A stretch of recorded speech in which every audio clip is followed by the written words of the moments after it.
이솝 이야기는 그리스의 이솝이라는 사람이 기원전 550년 무렵에 만든 이야기입니다. 이솝은 얼굴이 아주 못생기고 말을 더듬었을 뿐 아니라 노예 신분에 속해 있었습니다. 그러나 여간 영리한 사람이 아니었습니다.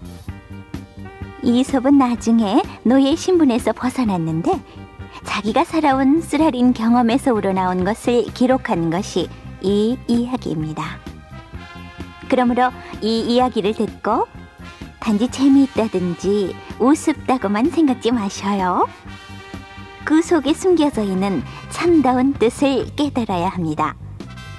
이 이야기 속에는 반드시 삶에 대한 슬기로운 지혜를 주는 이야기가 많이 있을 것입니다.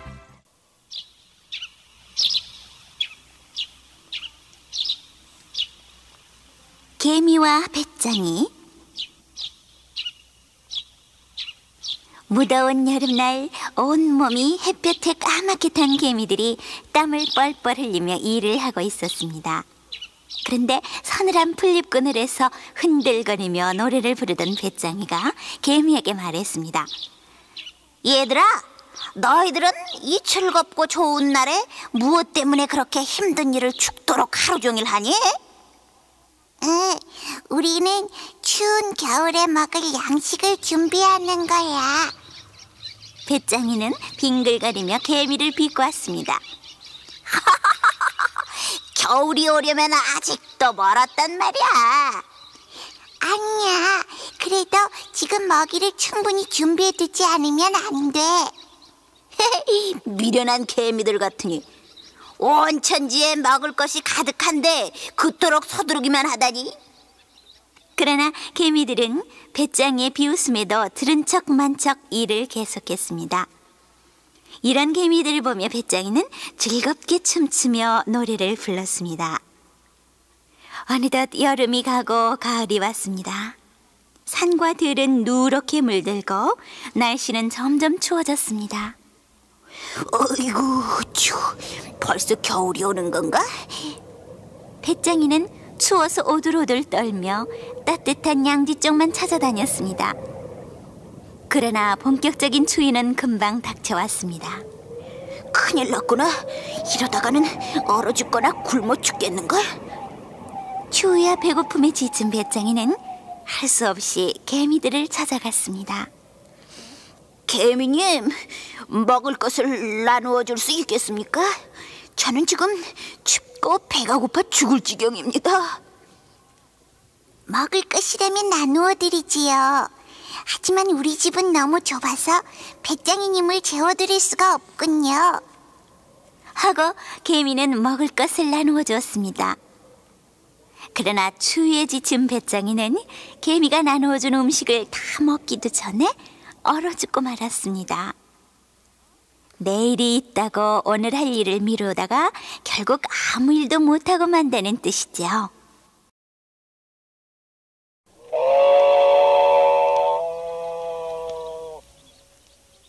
개와 양. 털이 많은 양이 자기를 기르는 주인에게 말했습니다. 주인 어른님, 가만히 생각해보니 저는 참 억울합니다. 주인이 물어보았습니다. 뭐가 억울하다는 거냐? 생각해보셔요. 저희들은 주인 어른들에게 털이랑 젖이랑 좋은 것을 많이 드리는데 주인님은 우리들에게 고작 땅바닥에 난 풀만 먹여주시거든요. 그래서? 생각해보셔요. 주인 어른께 아무것도 드리는 것이 없는 개한테는 주인님이 잡수시는 것과 마찬가지의 맛있는 음식을 주니 그게 억울하단 말입니다. 그 말을 듣고 있던 개가 껄껄 웃으며 말했습니다. 그건 네가 모르는 소리야. 뭐가 모르는 소리야? 잘 생각해봐. 내가 있으니까 도둑들이 너희들을 훔쳐가지도 못하고 늑대들이 너희들을 잡아먹지도 못하는 거야. 내가 너희들을 지켜주지 않으면 너희들은 도둑에게 잡혀가지 않을까, 늑대에게 잡혀먹히지 않을까, 벌벌 떨면서 땅바닥에 난 풀도 마음 놓고 뜯어먹지 못할 게 아냐. 그것도 옳은 말이야. 그 후부터 양은 개를 존경하게 됐다고 합니다. 사람은 서로 도와가며 살아야 하죠. 자기만 잘났다고 하면 봉변을 당하기 쉬우니까요.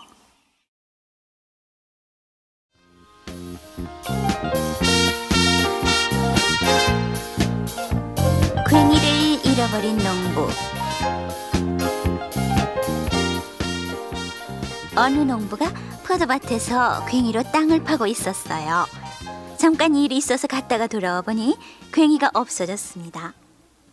여보시오, 당신이 내 괭이를 가져가지 않았소? 도군에 있던 농부에게 물어보았습니다. 나는 전혀 모르는 일이요. 그 농부는 머리를 가로저었습니다. 그럼 당신이 가져가지 않았소? 그 사람은 다른 농부에게도 물어보았어요. 알지도 못하면서 기분 나쁜 소리는 그만해요. 그 농부는 화를 냈습니다. 누구에게 물어도 대답은 마찬가지로 모른다는 대답뿐이었어요. 그렇다면 별 수 없지. 자네들이 가져가지 않은 것이 정말이라면 우리 신령님께 맹세를 합시다. 괭이를 잃어버린 농부는 여러 농부를 끌고 시내로 갔습니다. 한 농부가 기분이 나쁜 듯이 말했어요. 여보게, 신령님께 맹세를 하려면 아무 데서나 할 수 있는데 왜 하필 읍내로 끌고 가는 건가? 자네야말로 답답한 친구로군. 사람도 시골 사람은 읍내에 사는 사람들보다 어리석으니까 신령님도 시골에 사는 신령님이 읍내에 있는 신령님보다 어리석을 게 아닌가? 기왕이면 똑똑한 신령님에게 가서 맹세를 해야지. 읍내에 들어서니까 샘이 있었습니다. 아, 마침 잘 됐군. 발이나 씻고 가야지. 농부들은 어깨에 짊어졌던 망태기를 내려놓고 더러워진 발을 씻기 시작했어요. 그때 관청에 일을 알리는 관리 한 사람이 크게 소리를 지르며 지나가는 것이었습니다. 모두들 잘 듣거라. 신령님을 모시는 신전에서 제사 때 쓰는 그릇들을 도둑 맞았다. 그 도둑을 잡는 사람에게는 100만 원을 상금으로 주겠다. 그 말을 듣자 괭이를 잃어버린 농부는 투덜거렸습니다. 에이, 공연히 읍내까지 왔구만. 자기 제사 그릇을 훔쳐간 도둑놈도 모르는 신령님이 어떻게 내 괭이를 훔쳐간 놈을 알아낼 수 있을까? 자기 일도 제대로 하지 못하면서 남의 일을 돕는다는 건 우스운 일이죠.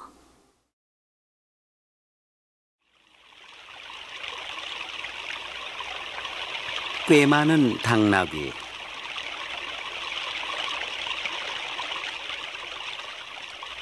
당나귀 한 마리가 무거운 소금을 지고 낑낑거리며 갑니다. 주인이 소금 장수라서 매일매일 무거운 소금을 지느라고 나귀는 아주 지쳐 있었어요. 언덕을 지나서 시냇물을 건너게 되었어요. 시냇물 속의 돌멩이에는 이끼가 끼어서 미끄러웠습니다. 힘이 빠진 당나귀는 미끄러운 자갈 위를 비틀거리며 걸었어요.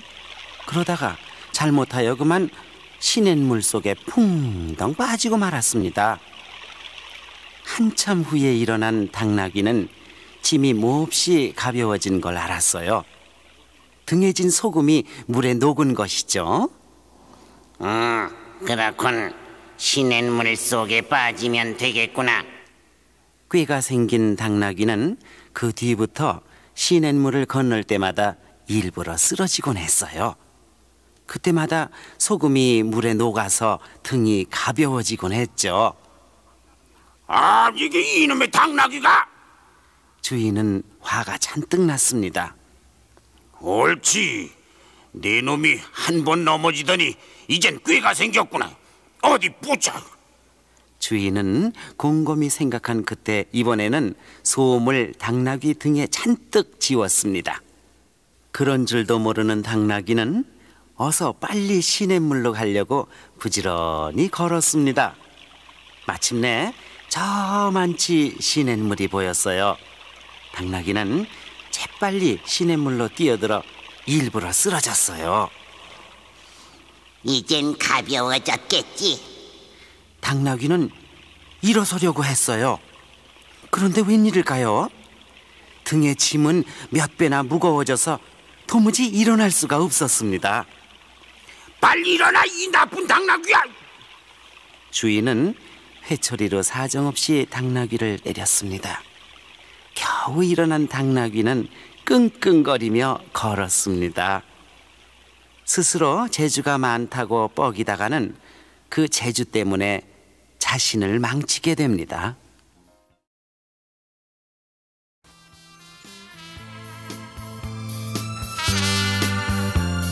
나무 토막과 아이들.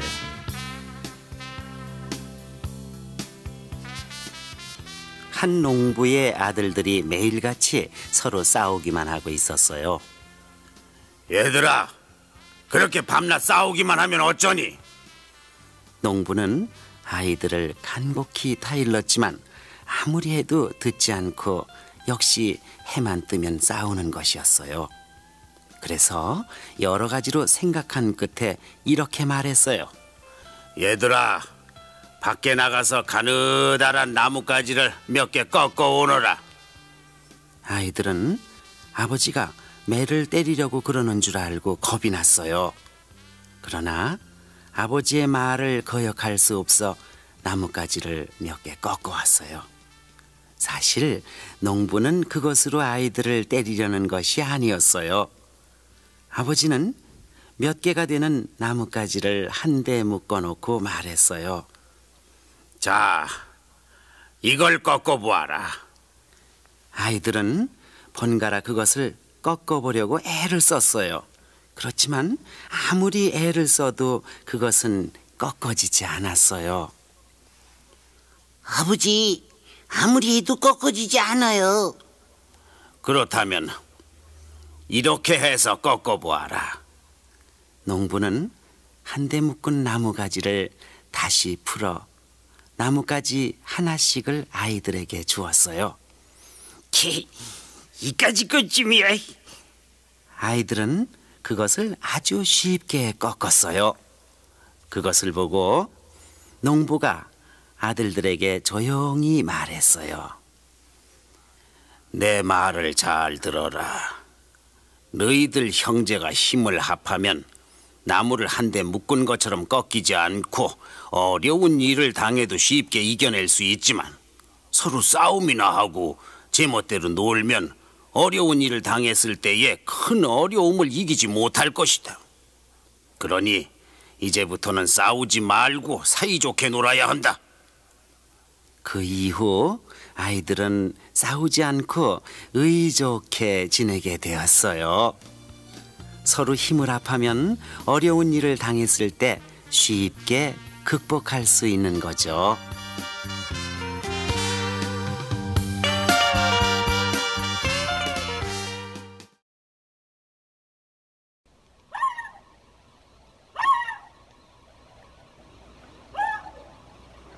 늑대와 여우. 숲속의 왕인 사자가 병에 걸려 하루 종일 동굴 속에 누워서 앓고 있었어요. 숲속에 사는 동물들은 왕인 사자가 앓는다는 소문을 듣고 모두들 찾아와 문안을 드렸습니다. 늑대와 사슴, 산토끼와 오소리 등 모든 동물들은 병든 사자 앞에서 아양을 떨며 걱정을 하는 척했습니다.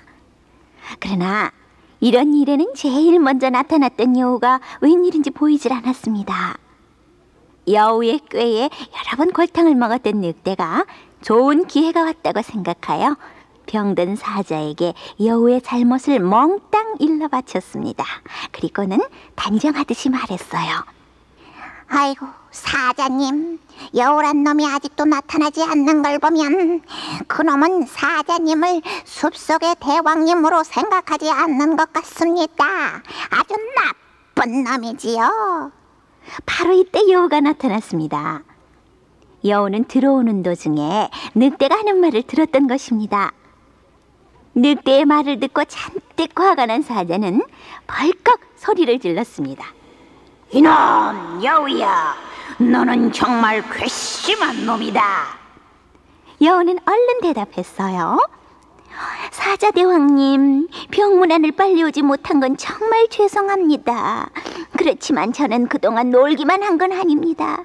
저는 이곳저곳 뛰어난 의사들을 찾아다니면서 대왕님의 병을 고치는 법을 알아왔습니다. 화가 났던 사자는 마음이 풀렸습니다. 오, 그래. 어떻게 하면 내 병이 낫겠느냐?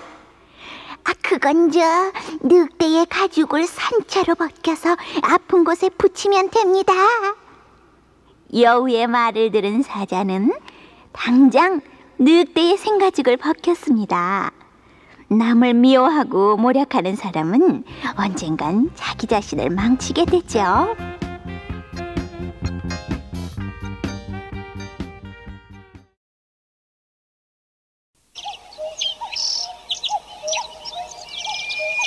닭과 개. 닭과 개가 친구가 되어 멀리 여행을 떠나게 됐습니다. 두 마리의 짐승은 하루 종일 걸어 어느 숲에 도착했어요. 오늘은 여기서 쉬도록 하자. 어둠 속을 걷다가 맹수라도 만나면 위험하니까. 그래, 그러자. 닭과 개는 잘만한 곳을 찾아봤습니다. 얼마 뒤 나무 밑둥에 구멍이 뚫린 커다란 고목나무를 발견했습니다. 이곳이 좋겠군. 너는 구멍 속에서 자고 나는 나무 위에서 자도록 하자. 그러면 맹수들이 찾아와도 괜찮을 거야. 닭이 말했습니다. 그게 좋겠군. 그래서 개는 나무 밑둥에 구멍 속에서 자고 닭은 나뭇가지 위에서 잤습니다. 새벽이 되었습니다. 닭은 늘 하는 버릇대로 날개를 치며 큰 소리로 울었습니다.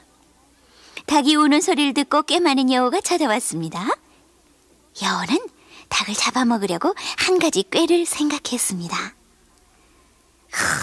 당신은 정말 아름다운 목소리를 가졌군요. 당신은 어떻게 생긴 분입니까? 한번 보고 싶군요.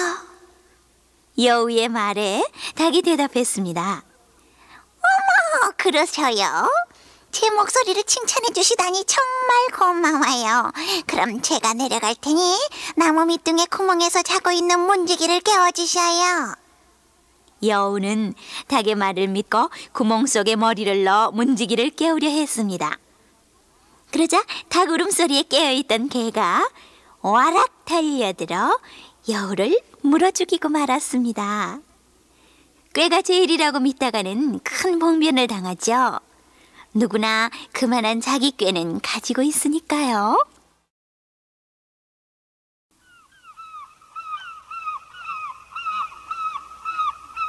독수리의 선물. 독수리가 사람에게 잡혔습니다. 그 사람은 독수리가 날지 못하도록 날개의 깃털을 짧게 잘라 닭장에 넣어두었어요. 하늘의 왕자처럼 푸른 하늘을 마음껏 날던 독수리는 너무나도 마음이 이상하여 아무것도 먹으려 하지 않았어요. 아무리 맛있는 먹이를 주어도 닭장 구석에 웅크리고 앉아 거들떠보지도 않았어요. 어떤 사람이 그런 광경을 보고 독수리를 잡은 사람에게 말했어요. 여보시오, 저 독수리를 그냥 놔두면 죽어버릴 것 같으니 나에게 파시오. 그렇게 합시다. 어차피 나에겐 아무 필요가 없는 독수리니까. 그 사람은 독수리를 사다가 상처를 살펴보았습니다. 그리고는 잘린 깃털을 뽑아버리고 상처에 약을 발라 치료를 해주었어요. 온갖 정성을 다하자 드디어 효과가 나타나기 시작했어요. 독수리의 날개에는 다시 깃털이 돋아나기 시작하더니 얼마 뒤에는 전처럼 자유롭게 하늘을 날아다닐 수 있게 되었어요. 자, 마음껏 하늘을 날아다니렴.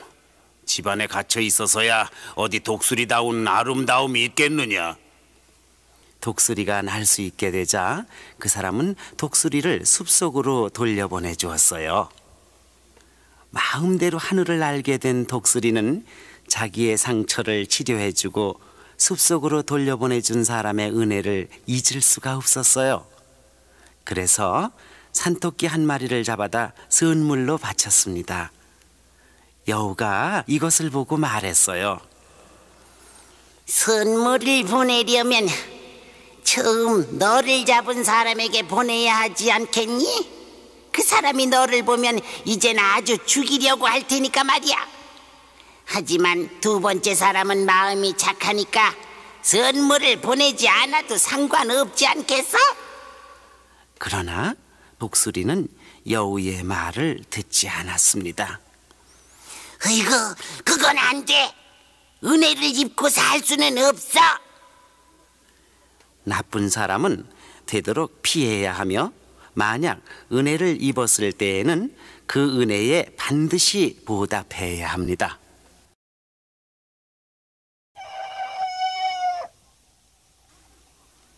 마나님과 암탉.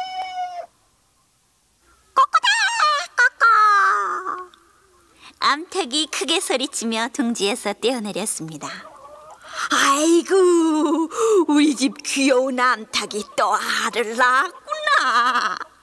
주임 하나님은 싱글벙글 웃으며 암탉이 앉았던 둥지로 갔습니다. 둥지에는 아직도 따뜻한 기운이 있는 하얀 달걀 한 개가 있었습니다. 우리 집 암탉이야말로 얼마나 예쁜지 몰라. 이렇게 매일 훌륭한 달걀을 하나씩 낳다니. 마님은 암탉이 귀여워 죽을 지경이었습니다. 정말 마나님네 암탉은 알을 잘 낳았습니다. 하루도 빠짐없이 매일 알을 낳았으니까요. 마나님은 정말 복이 많아요. 저렇게 알을 잘 낳는 암탉이 있으니. 마을 사람들은 모두 마나님을 부러워했습니다. 그럴 때마다 마나님은 어깨를 으쓱거리며 자랑스러워했습니다. 가만히 있자. 모이를 많이 주면 더 많은 알을 낳지 않을까? 마나님은 마음속으로 욕심이 생겼습니다. 좋아. 오늘부터는 모이를 2배로 주자. 그러면 매일 알을 2개씩은 낳을 거야. 이렇게 생각한 마나님은 그날부터 전에 주던 것보다 배나 되는 모이를 주었습니다. 모이를 많이 먹게 된 암탉은 살이 점점 쪘습니다. 그러더니 매일 하나씩 낳던 알을 이틀에 1개씩, 사흘에 1개씩, 나흘에 1개씩밖에 낳지 않게 되었습니다. 참 이상하군. 모이가 적어서 그런가? 마나님은 더 많은 모이를 주었습니다. 그러자 암탉은 마치 거위처럼 뚱뚱해졌습니다. 그러다가 나중에는 아예 알을 낳지 않게 되었습니다. 사람이 지나친 욕심을 부리면 오히려 가지고 있던 것마저 잃어버리게 되는 수가 있지요.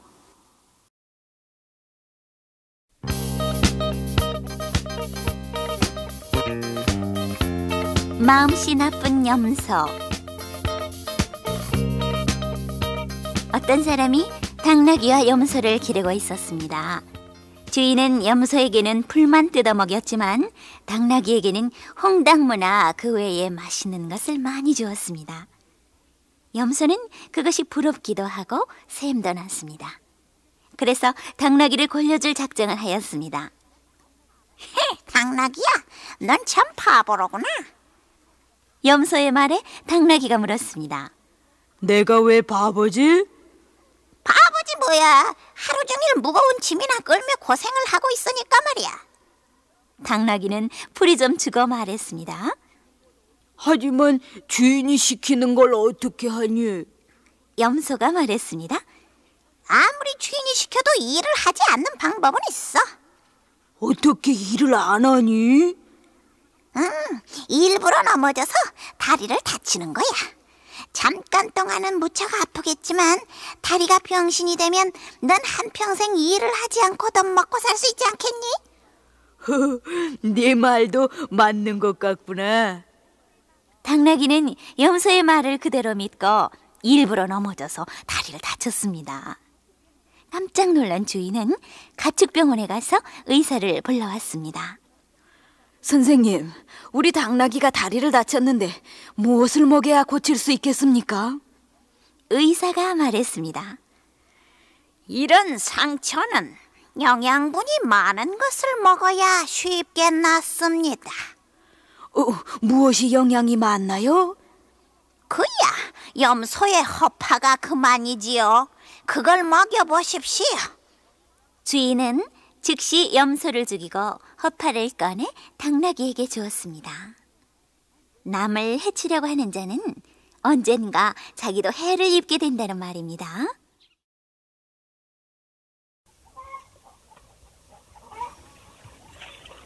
말과 나귀. 전쟁이 일어났습니다. 말은 등에다 훌륭한 안장을 얹고 목에는 화려한 방울을 달고 창을 든 용감한 병사를 태우고 전쟁터를 향해 출발했습니다. 시장길로 들어섰을 때 무거운 짐을 진 나귀가 느릿느릿 걸어가고 있는 것을 보았습니다. 말은 기세가 등등하여 큰 소리로 외쳤습니다. 길을 비켜라! 그렇지 않으면 짓밟아 버릴 테다! 불쌍한 나귀는 얼른 길을 비켰습니다. 말은 우쭐대며 나귀 옆을 지나갔습니다. 얼마 후 전쟁이 끝났습니다. 말은 전쟁 중에 한쪽 눈에 화살을 맞아 애꾸눈이 되었습니다. 말의 주인인 병사는 쓸모가 없게 된 말에서 훌륭한 안장도 벗기고 화려한 방울도 떼어버리고 말을 어느 농부에게 팔아버렸습니다. 어느 날 짐을 싣고 가던 나귀가 큰 소리를 치고 우쭐대던 말을 보았습니다. 말은 숨을 헐떡이며 무거운 수레를 끌고 있었습니다. 게다가 한쪽 눈은 애꾸가 되어 앞을 잘 보지도 못하는 처지였습니다. 오, 당신은 바로 큰 소리를 치며 뽐내던 말이 아니오? 어쩌다 이런 꼴이 되었소? 하기야 나는 당신이 언젠가 이렇게 되리라는 걸 알고 있었소. 하지만 부디 용기를 잃지 마시오. 나귀는 불쌍하게 된 말을 보고 위로의 말을 했습니다. 말은 부끄러움으로 인하여 고개를 더 푹 떨어뜨리고 얼른 그 앞을 지나갔습니다. 남보다 조금 낫다고 우쭐대다가는 언젠가 자기도 남에게 깔보임을 당하게 됩니다.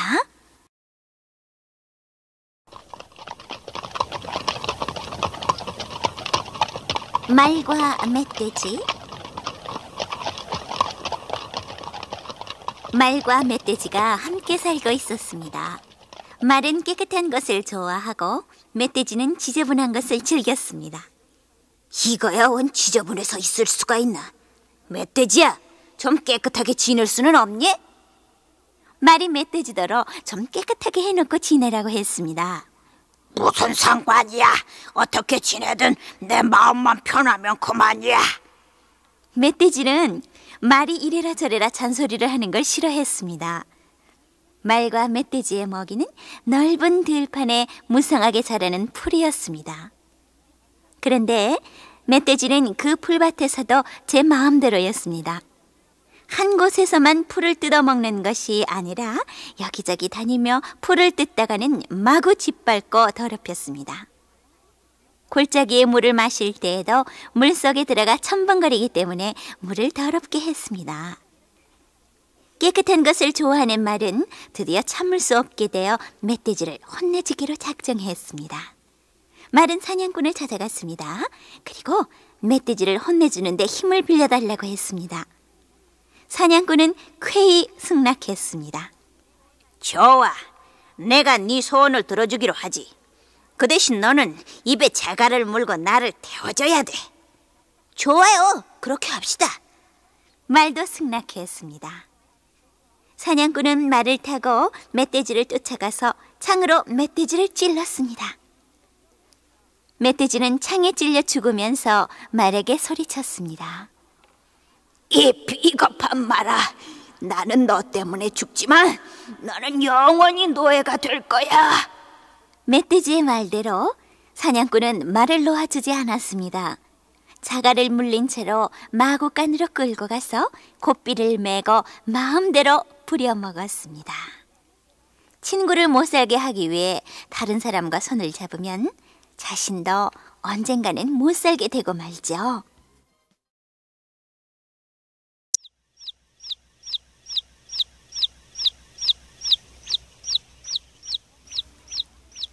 목동과 늑대. 양떼를 몰던 목동이 고개를 갸우뚱거리면서 중얼거렸습니다. 정말 이상한 늑대란 말이야. 이렇게 말하면서 목동이 바라보는 곳에는 아주 순한 표정을 하고 있는 늑대 한 마리가 앉아 있었습니다. 늑대는 양떼들이 가까이 다가가도 전혀 덮칠 생각을 않고 오히려 꼬리를 흔들며 같이 놀고 싶다는 듯한 표정이었어요. 정말 이상한 늑대였어요. 며칠 전 목동이 양떼를 몰고 들판으로 나왔을 때 늑대 한 마리를 보았습니다. 목동은 양을 물어갈까 봐 잔뜩 조심했죠. 그러나 이 늑대는 양떼를 따라다니기만 하고 전혀 양을 해치려고는 하지 않았습니다.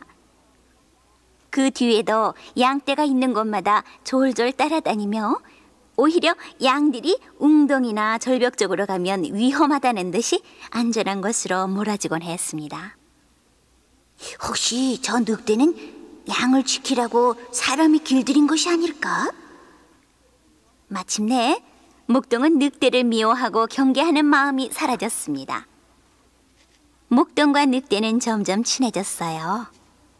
어느 날 들판에서 목동은 급한 일이 생겨 늑대에게 양떼들을 맡기고 일을 보러 갔습니다. 목동이 사라지자 늑대는 갑자기 본성을 드러내어 살찐 양을 잡아먹었습니다. 뿐만 아니라 다른 몇 마리의 양들도 마구 물어뜯어 죽였습니다. 잔뜩 배가 불러진 늑대는 입맛을 다시며 멀리 도망치고 말았습니다. 돌아온 목동은 깜짝 놀랐어요. 내가 어리석었어. 늑대에게 양을 맡기고 돌아다니다니 당연한 결과였어. 하고 후회했습니다. 네, 본성은 언제나 나타나게 마련이죠. 나쁜 사람을 믿으면 결과는 나쁘게 나타납니다.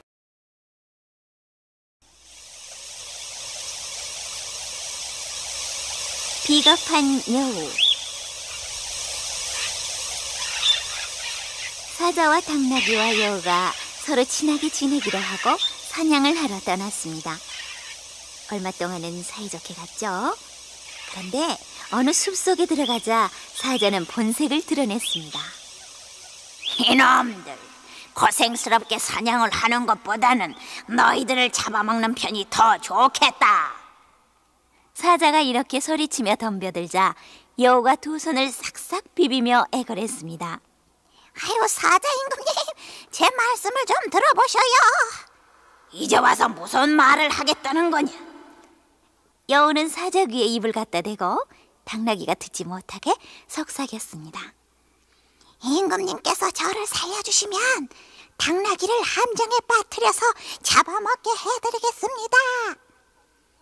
당나귀는 걸음이 빠르기 때문에 사자도 잡기가 어려웠습니다. 그래서 사자는 여우의 애걸을 받아들이기로 했습니다. 여우는 함정을 만들었습니다. 그리고 당나귀를 꼬여다가 함정에 빠뜨리고 말았습니다. 어떻습니까, 사자 임금님? 이젠 저를 살려주시겠지요? 여우가 이렇게 말하니까 사자는 껄껄 웃음을 터뜨렸습니다. 하하하, 너를 살려준다고? 이놈아, 너를 먼저 잡아먹어야겠다. 사자는 여우를 잡아먹었습니다. 그리고 함정에 빠진 당나귀도 잡아먹었습니다. 친구를 배반하는 사람은 자기가 먼저 죽게 됩니다.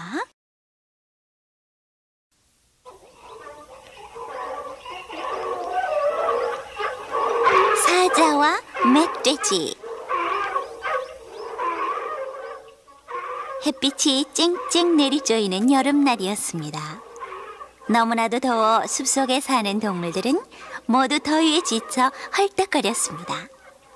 다람쥐와 산토끼 같은 작은 동물들은 깊숙한 나무 그늘 밑에 웅크리고 앉아 더위를 피했습니다.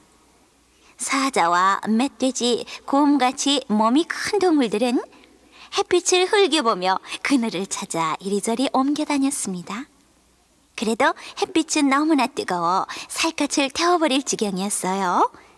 견디다 못한 사자와 멧돼지가 숲속에 있는 작은 샘물을 찾아갔습니다. 아이고 더워. 시원한 물을 실컷 마시면 괜찮을 거야. 멧돼지가 이렇게 말하며 샘물을 마시려고 했습니다. 비켜. 내가 먼저 왔으니까 내가 먼저 마셔야 돼. 사자가 멧돼지를 떼매고 먼저 물을 마시려고 했습니다. 뭐라고? 그런 엉터리 같은 말이 어디 있어. 내가 먼저 왔으니까 차라도 내가 먼저야. 멧돼지도 사자를 떼밀었습니다. 까불지 말고 저리 비켜. 사자와 멧돼지는 마침내 싸움을 하게 되었습니다. 서로 죽일 것처럼 무섭게 싸우게 되었습니다. 좋아. 누가 죽나 죽을 때까지 싸워보자. 이렇게 한참 싸우다가 잠깐 숨을 돌리려고 하늘을 쳐다보았습니다. 거기에는 까마귀와 독수리들이 몰려와 그들의 죽음을 기다리며 하늘을 빙빙 날아다니고 있었습니다. 이것을 본 사자와 멧돼지는 우리가 싸우다가 죽어서 까마귀와 독수리의 먹이가 되기보다는 사이좋게 샘물을 마시는 것이 좋겠다 하고는 나란히 샘물을 마셨습니다. 싸운다고 일이 해결되진 않죠. 서로 타협을 하면 일은 더 빨리 해결됩니다.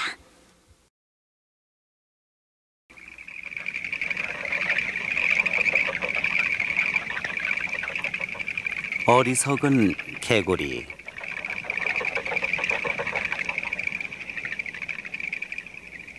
쥐와 개구리가 서로 친구가 되었어요. 개구리는 쥐가 아주 빠르게 다니는 것이 부럽기 짝이 없었습니다. 그래서 자기도 그렇게 되고 싶어 한 가지 꾀를 냈어요. 이것 봐, 쥐야. 한 가지 의논할 것이 있어. 의논할 것이 있다고? 무슨 일이지? 우린 서로 친구잖아. 친구라면 무슨 일이든지 같이 하고 어디든지 같이 가는 게 좋지 않아? 쥐는 머리를 끄덕였어요. 그거야 물론이지. 그렇다면은 우리 둘은 따로 떨어져서 다닐 게 아니라 같이 붙어 다니도록 하잔 말이야. 어떻게 하면은 같이 다닐 수 있겠니? 개구리는 끈으로 쥐의 다리와 자기의 다리를 같이 묶었어요. 이렇게 하면 되는 거야. 이렇게 끈으로 묶고 있으면 우린 언제까지라도 같이 다닐 수 있잖아. 참 좋은 생각이로구나. 개구리는 쥐와 함께 돌아다니다가 물속으로 뛰어들었습니다. 개구리는 헤엄을 잘 치기 때문에 이리저리 헤엄을 치며 콧노래를 불렀어요. 그러나 헤엄을 칠 줄 모르는 쥐는 숨이 막혀 죽을 지경입니다. 개구리야, 빨리 나가자. 난 숨이 막혀 죽을 지경이야. 쥐는 우는 소리로 사정을 했어요. 그렇지만 개구리는 개골개골 웃으면서 쥐를 놀려주었어요. 어이, 우린 친구니까 어디든지 함께 다녀야 하잖아. 난 이 물속이 좋으니까 너도 나와 같이 있어야 하는 거야. 쥐는 기진맥진하여 물 위에 떠올랐으나 숨이 끊어지고 말았어요. 그때 독수리 한 마리가 날아가다가 물에 뜬 쥐를 발견했습니다. 아, 이게 웬 떡이냐? 그러지 않아도 배가 고팠던 참인데. 독수리는 물 위로 날아와서 쥐를 잡아챘습니다. 아이고, 큰일 나겠구나. 개구리는 독수리를 보고 급히 물속으로 들어가려고 했습니다. 그러나 쥐의 발에 자기의 발이 묶여 있기 때문에 어쩔 수 없이 같이 끌려 올라갔습니다. 그리고 쥐와 함께 독수리의 밥이 되고 말았어요. 자기의 힘만 믿고 남을 골리려다가는 자기도 언제 남에게 봉변을 당할지 모릅니다.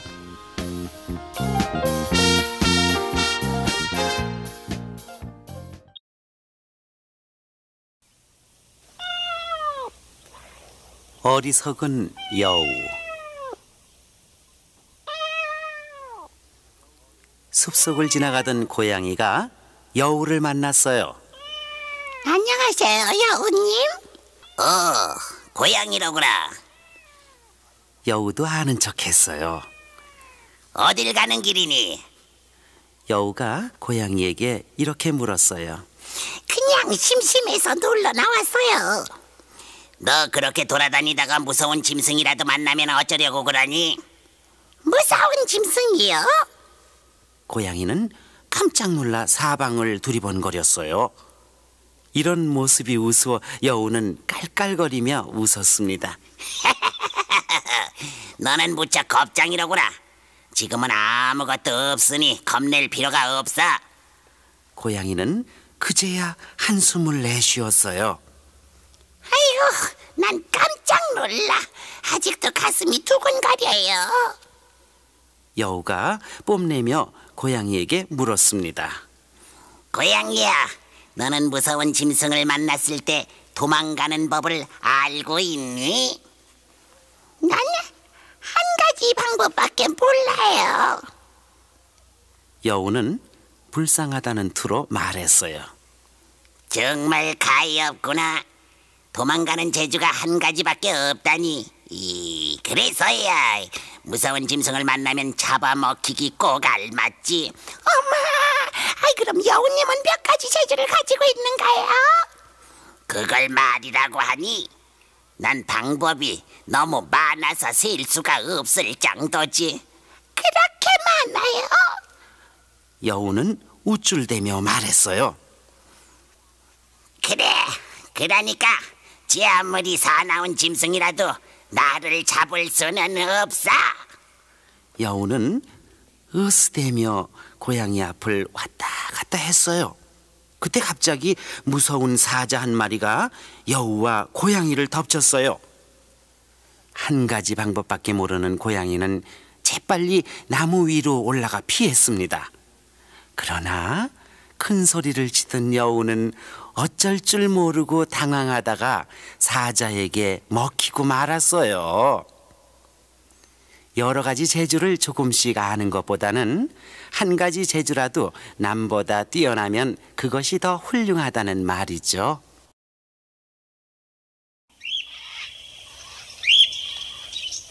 여우와 두루미.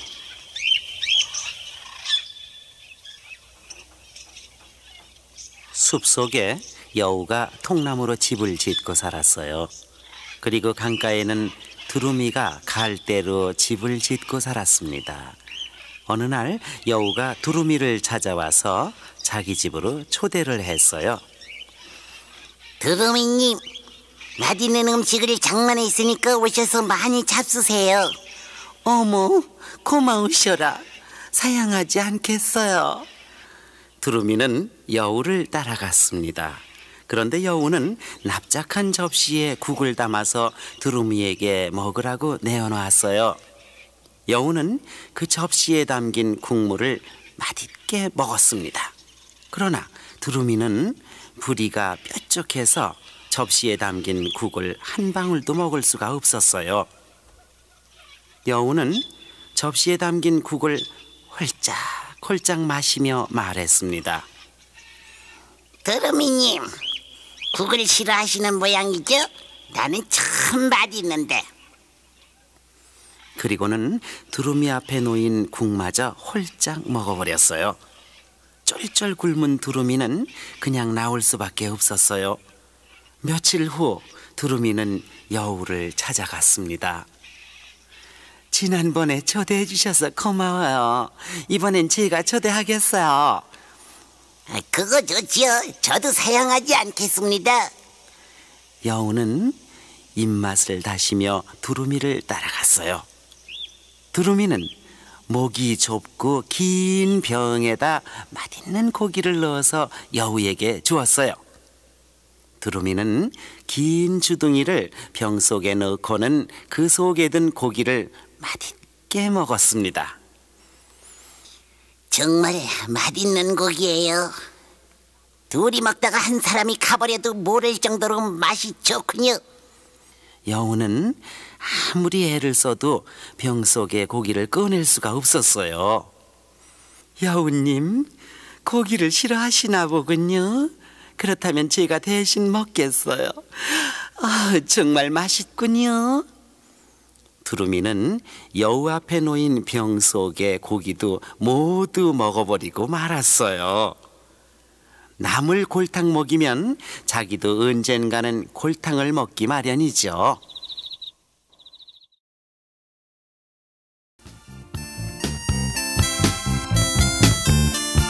여우의 지혜. 잔뜩 배가 고픈 사자가 먹이를 찾아 숲속을 어슬렁거리고 있었습니다.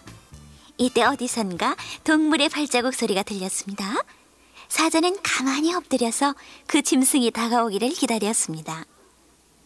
이봐, 나 좀 볼까? 사자가 양을 불렀습니다. 깜짝 놀란 양은 걸음을 멈추고 사자를 쳐다봤습니다. 아이고, 왜 그러셔요, 사자님? 사자는 입을 크게 벌리고 말했습니다. 내 입에서 무슨 냄새가 나는지 맡아보렴. 양은 아무 의심 없이 사자 입에 코를 대고 냄새를 맡았습니다. 아이고, 사자님, 아주 나쁜 냄새가 납니다. 뭐라고, 이 버릇없는 녀석 같으니. 사자는 냉큼 양을 잡아먹어버리고 말았습니다. 사자는 입맛을 다시며 다시 걸었습니다. 양 한 마리로는 배를 완전히 채우지 못했어요. 이번에는 늑대가 사자의 눈에 띄었습니다. 이봐, 늑대야. 사자님, 안녕하세요. 무슨 일로 저를 부르셨나요? 사자는 또 입을 벌렸습니다. 그래, 내 입에서 무슨 냄새가 나는지 맡아보게. 사자 입에서는 고약한 냄새가 풍겼습니다. 그러나 늑대는 시치미를 떼고 거짓말을 했습니다. 사자님, 아무 냄새도 나지 않는거려. 뭐라고, 이 간사스러운 녀석. 사자는 늑대도 잡아먹고 말았습니다. 그 다음 사자의 눈에 띄인 것은 한 마리의 여우였습니다. 이봐, 여우야, 내 입에서 무슨 냄새가 나지? 그러나 여우는 꽤가 많았습니다. 기침을 몇 번 하고는 쉰 목소리로 말했습니다.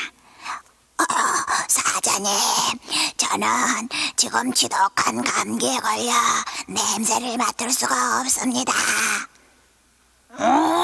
그래? 사자는 여우를 잡아먹을 이유가 없어서 그냥 놓아주었습니다. 지혜로운 생각은 위험으로부터 생명을 구해줍니다.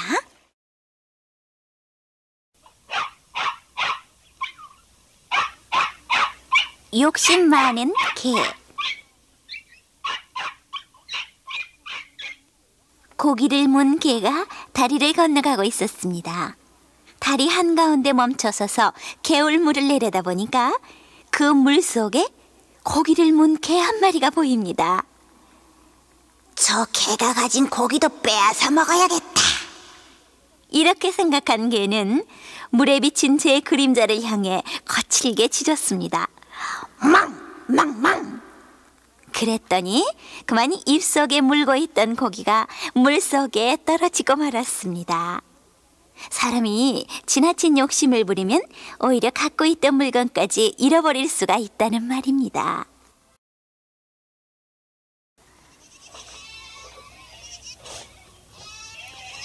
용감한 어린 양.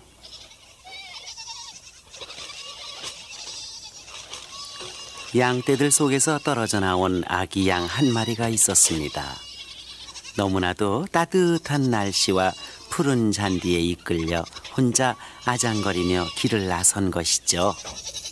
그런데 그만 으슥한 곳에서 양을 잡아먹는 무시무시한 늑대를 만났어요. 어린 양은 비명을 질렀습니다만 오금이 저려 꼼짝도 할 수가 없었어요. 어린 양은 바들바들 떨며 눈을 감고 죽기만 기다리고 있을 수밖에 없었어요.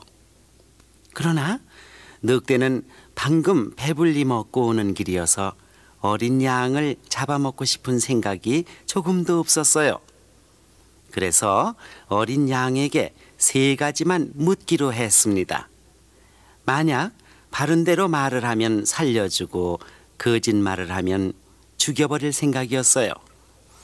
이놈 어린 양아, 네가 본 늑대가 어떻더냐? 3가지만 말해봐.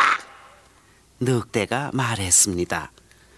어린 양은 어차피 죽게 될 바에야 솔직하게 바른 말을 해야겠다고 생각하여 용기를 내서 말했어요. 저지는 당신을 만나는 게 싫어요. 당신은 너무너무 무섭게 생겼으니까요. 그리고 2번째는 만일 내가 운이 나빠서 당신을 만나더라도 당신이 눈먼 소경이기를 바랍니다. 그러면 나를 볼 수 없으니까 살아날 수 있을 거예요. 3번째는 우리 힘없는 양들을 보기만 하면 잡아먹으려고 하는 나쁜 늑대들은 벼락이라도 맞아 모두 죽어버렸으면 좋겠어요. 말을 다 마친 어린 양은 죽을 때를 기다리며 눈을 꼭 감았어요. 늑대는 껄껄 웃으며 말했어요. 아직 어린 녀석이지만 꽤 용기가 있구나. 나는 용기가 있는 양은 잡아먹지 않기로 했다. 너는 내가 무서워 기절을 할 지경이었으면서도 숨기지 않고 사실을 말해주었다. 자, 살려줄 테니 빨리 가거라. 죽을 때만 기다리던 어린 양은 그 말을 듣자 재빨리 어미 양들이 있는 곳으로 뛰어갔습니다. 어려운 일에 부딪혔을 때 용기 있는 행동을 하면 오히려 행운이 따르게 되죠.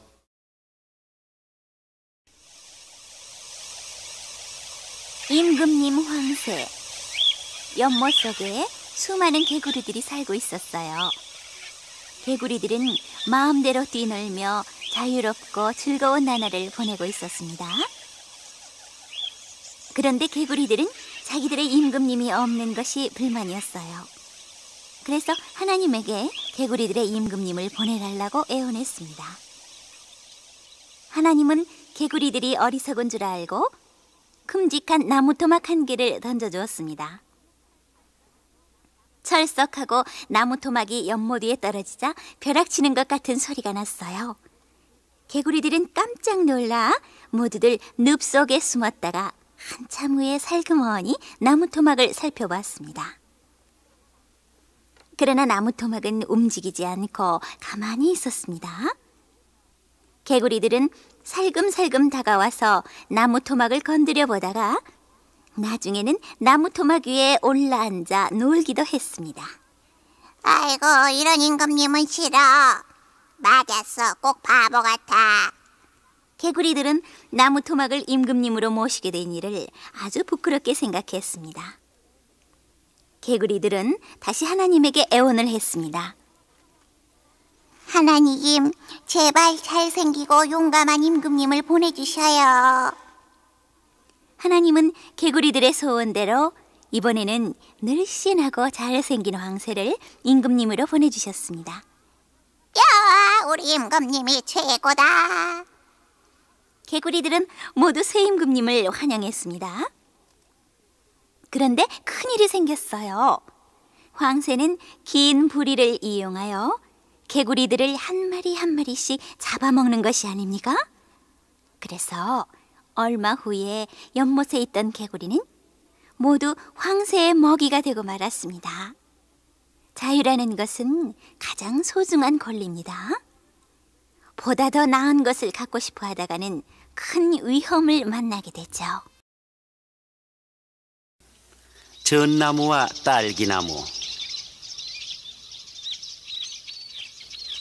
웅장한 전나무가 숲속에 위용을 자랑하며 버티고 서 있었어요. 그 전나무 아래에는 딸기나무 한 그루가 보잘것없는 줄기를 뻗고 있었어요. 전나무가 딸기나무를 보고 거만하게 말했습니다. 예, 딸기나무야. 너의 그 초라한 모습을 보니까 불쌍한 생각이 드는구나. 어쩌다 그렇게 형편없는 모습으로 태어났니? 딸기나무도 지지 않고 말했습니다. 몸뚱이가 크다고 제일인 줄 아니? 난 비록 작지만 마음은 편하단 말이야. 뭐라고? 마음이 편하다고? 이 어리석은 딸기나무야. 너야말로 쓰레기 같은 쓸모없는 존재란 말이야. 딸기나무는 전나무를 비웃었어요. 전나무야, 너는 미련둥이야. 몸뚱이만 크면 제일인 줄 아니? 난 너 같은 건 한 번도 부러워한 적이 없단 말이야. 전나무는 거만하게 말했습니다. 그래도 넌 큰 소리만 치는구나. 나를 보렴. 얼마나 힘이 있고 아름다운가를. 내 몸은 큰 배를 만들 수도 있고 집을 짓는 제목으로도 쓰인단 말이야. 너 같은 거야 무슨 쓸모가 있니? 이 불쌍한 딸기나무야. 그때 멀리서 쿵쿵 하고 나무를 찍는 소리가 들렸어요. 오라, 나무꾼들이 온 모양이군. 이봐, 전나무야. 네가 아무리 교만을 떨어도 저 소리만 들으면 꼼짝도 못하겠지. 딸기나무가 말했습니다. 그러자 겁에 질린 전나무는 아무 말을 못하고 벌벌 떨기만 했어요. 잘 생각해봐. 나무꾼들이 도끼와 톱으로 내 몸을 토막토막 자를 것을 생각하면은 내가 부럽다는 생각이 날 거야. 그러나 전나무는 아무 대답도 못했어요. 겉모양이 훌륭하다고 자랑할 일은 아닙니다. 오히려 때로는 그것이 약점이 되기도 합니다.